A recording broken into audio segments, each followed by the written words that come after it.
નમસ્કાર મિત્રો, આજે વાત કરવી છે ડોનાલ્ડ ટ્રમ્પની. તો મિત્રો, જ્યારથી ડોનાલ્ડ ટ્રમ્પ અમેરિકાના રાષ્ટ્રપતિ બન્યા છે ત્યારથી જ એક બાદ એક મોટા નિર્ણયો લઈ રહ્યા છે.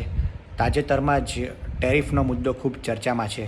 ત્યારે આજે સમજીએ કે આ ટેરિફ શું છે અને શા માટે ટેરિફનો મુદ્દો આટલો ચર્ચામાં છે.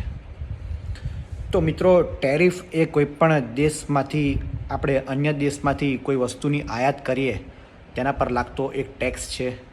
ઉદાહરણ દ્વારા આ ટેરિફને સમજીએ તો તાજેતરમાં જ જે બજેટ રજૂ થયું તેમાં ભારત સરકારે એવો નિર્ણય કર્યો છે કે અન્ય દેશમાંથી જો આપણે રમકડાની આયાત કરીએ, અન્ય દેશમાંથી રમકડા ખરીદીએ તો તેના પર 66થી 100% સુધીનો ટેરિફ એટલે કે ટેક્સ ચૂકવવો પડશે.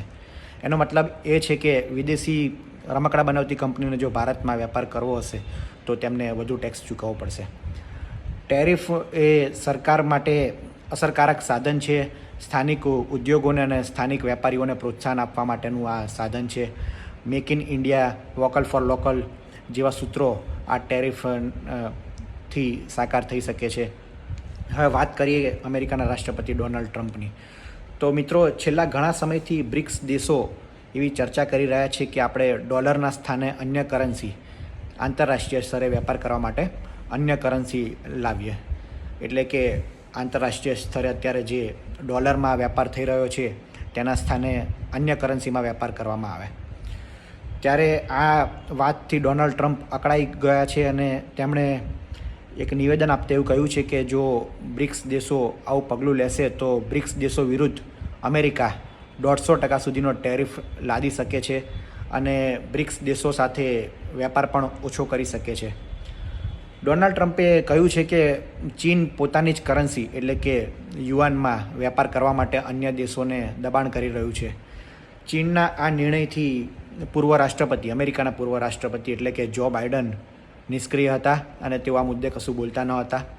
ત્યારે ટ્રમ્પે બ્રિક્સ દેશોને અને અન્ય દેશો જેઓ ડોલરના સ્થાને અન્ય કરન્સીમાં વેપાર કરવાની વાત કરી રહ્યા છે તેમને ગર્ભિત ધમકી આપતા સ્પષ્ટ શબ્દોમાં કહ્યું છે કે અમેરિકા જો આ પગલું લેવાશે તો તેનો સખત વિરોધ કરશે અને તેના વિરોધના ભાગરૂપે અન્ય દેશો પર ટેરિફ વધુ લાદી શકે છે અને તેમની સાથે વેપાર પણ ઓછો કરી શકે છે.